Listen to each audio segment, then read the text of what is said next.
భగవంతుని చాటున నివసించువాడే, సర్వశక్తుని నీడను విశ్రమించువాడు. ఆయనే నాకు ఆశ్రయం, నా కోట, నేను నమ్ముకొను నా దేవుడని నేను యెహోవాను గూర్చి చెప్పుచున్నాను. వేటకాని ఊరిలో నుండి ఆయన నిన్ను విడిపించును, నాశనకరమైన తెగులు రాకుండా నిన్ను రక్షించును. ఆయన తన రెక్కలతో నిన్ను కప్పును, ఆయన రెక్కల క్రింద నీకు ఆశ్రయము కలుగును.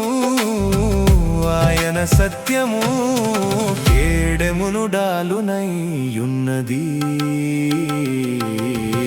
రాత్రి వేళ కలుగు భయమునకైనను, పగటి వేళ ఎగురు బాణమునకైనను, చీకటిలో సంచరించు తెగులునకైనను, మధ్యాహ్నమందు పాడు చేయు రోగమునకైనను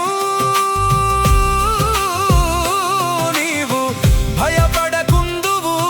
నీ ప్రక్కను 1000 మంది పడినను, నీ కుడి ప్రక్కను 10,000 మంది కూలినను, అపాయము నీ యొద్దకు రాదు.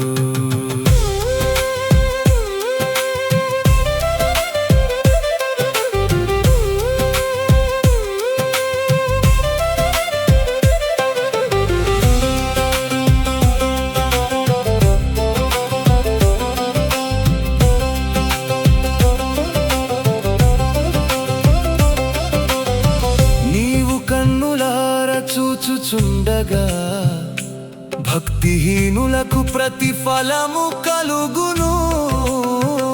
యెహోవా నీవే నా ఆశ్రయము అని నీవు మహోన్నతుడైన దేవుని నీకు నివాస స్థలముగా చేసుకొని ఉన్నావు. నీకు అపాయమేమీ రాదు, ఏ తెగులును నీ గుడారమును సమీపించదు. నీ మార్గములన్నిటిలో నిన్ను కాపాడుటకు ఆయన నిన్ను గూర్చి తన దూతలను ఆజ్ఞాపించును. నీ పాదములకు రాయి తగులకుండా వారు నిన్ను తమ చేతుల మీద ఎత్తి పట్టుకొందురు.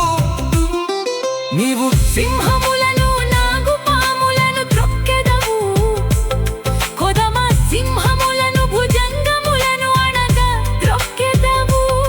అతడు నన్ను ప్రేమించుచున్నాడు గనుక నేనతని తప్పించెదను. అతడు నా నామము నెరిగినవాడు గనుక నేనతని ఘనపరచెదను. అతడు నాకు మొర్ర పెట్టగా నేనతనికి ఉత్తరమిచ్చెదను. శ్రమలో నేనతనికి తోడై ఉండదను. అతని విడిపించి అతని గొప్ప చేసెదను. దీర్ఘాయువు చేత అతనిని తృప్తిపరచెదను. నా రక్షణ అతనికి చూపించెదను.